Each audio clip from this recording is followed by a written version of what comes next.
Francisco Boris came from a family which started on foreign continents. The Boris surname, as best we know, came through Europe and into the Pyrenees Mountains of Spain, where today still sits a town with his same last name. Records tell us that in 1842, a Spanish Navy lieutenant, Vicente Borges, traveled to Puerto Rico. The rest is folklore, as told by members of the Boris family. Él tenía una de esos de barco, ¿cómo que se dice? Una flota de barco. Y entonces viajaba de España a Puerto Rico. As Puerto Rican records tell us, Francisco Melendez Borges was born in the middle of 14 siblings and 4 adopted family members, all children of Demetria Melendez Borges and Juan Pablo Borges. Francisco himself would tell us what life was like during those Depression years in Puerto Rico. Pero a mí no conocía por Francisco, era Quito. Entonces ya ahí empecé yo a cuidar animales, dar cuenta, a estudiar, ir a la escuela, tener que caminar como 5 millas diarias para ir a la escuela a pie. Me cogía los zapatos me los quitaba. En lo que llevaba a la escuela, y cuando llegué a la escuela me ponía los zapatos. Para no gastar mucho, ¿te cuenta? Pues. Mi papá, business, farmer, tenía una gallera de gallo. Gallera de gallo, pero era gallera de gallo contra la ley. No tenía licencia. ¿De pelea? Sí, no tenía licencia. Cockfighting. Cockfighting, no tenía licencia. Pero venía la policía y entonces el viejo le decía, toma 5 pesos, 10 pesos, le bajan por el bajo. Llegué hasta primer año high school. Yo trabajaba con los animales, con todo, todo el mundo tiene que salir de la escuela a trabajar. Bueno, tú vas a trabajar, tú vas a hacer esto, tú vas a hacer esto, tú vas a hacer esto, tú vas a hacer esto, tú vas a hacer esto. ¿Te das cuenta? Y tú vendías. Y entonces, a los 11, a los 13 años puse my own business, 12 años, a vender pan. So, bread. Ahora, cuando terminó el sábado, a las 4 de la tarde, ese dinero tenía que ir para mi mamá. Entonces ella me daba un pesito, Y tú dabas una ¿te acuerdas? Me daba un pesito. Era mi negocio, pero tenía que entregar eso a los pais míos. The farm boy turned student turned entrepreneur told us that by his late teens, it was determined that a change of scenery might do him well. Bueno, lo que pasó fue que a los 14 años no quise estudiar más. Y al no querer estudiar más, pues mi padre me puso un negocio, entonces en la ciudad, en el pueblo. Me puso un negocio. Entonces yo el negocio, pues iba bien el negocio, pero ya yo me bebía mi cervecita. ¿Qué más? A los 14 años. Entonces el negocio lo cejaba a las 12 del día y me iba para allá con los amigos. Y si no, había un amigo, Malele, pero era el jefe del pueblo.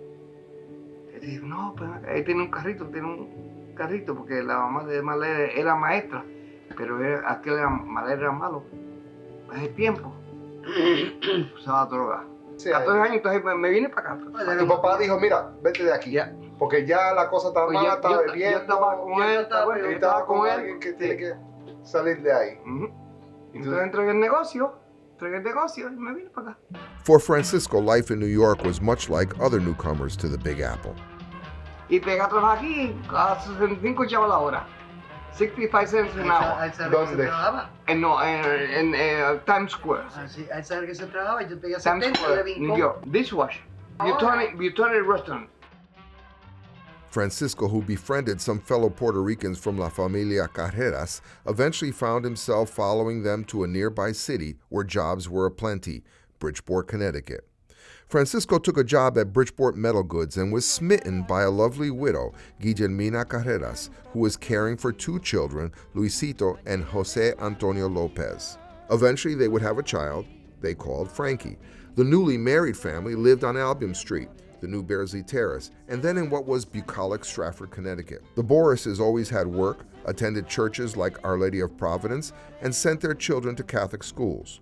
Francisco was a spirited father and husband, which brought life its ups and downs, but the family held together. The toughest blow, however, came with the loss of little 13-year-old Luisito, who would pass away from medical complications. Francisco was a great provider for his family, working for more than 3 decades with Bridgeport Metal Goods, and often worked 2 and 3 jobs.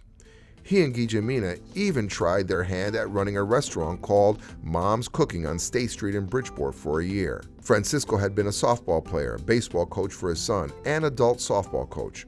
He and his wife eventually moved from the hustle and bustle of Bridgeport to Monroe, Connecticut.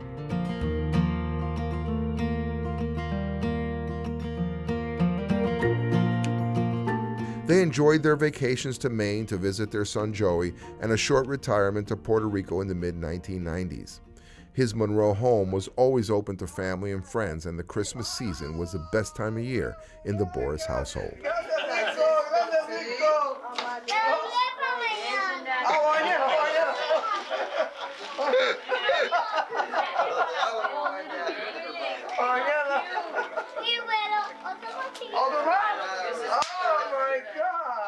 One of the greatest gifts he received was his lovely and sometimes humorous wife.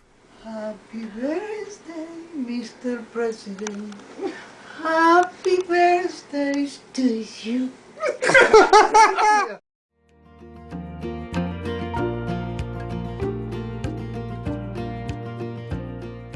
Throughout his life, he was an avid vegetable gardener, much like his father, who was a farmer, who shared his crops during the Depression, and Francisco, or Quito, as he was known by all, loved growing crops and giving them away to family and friends. When Quito and Guille returned from their Puerto Rican retirement, they spent the last 20 years of his life back in Monroe, Connecticut, with his family living next door and down the street. Guille did the cooking, and Quito would greet anyone who came to his door. He shared his love with daughter-in-law Sally and adopted grandson Eric and Cisco's wife Melissa. Quito was most proud of his sons and grandchildren. Cisco and Melissa brought him the grandest gifts of all, the gifts of legacy, Francisco IV and Mina.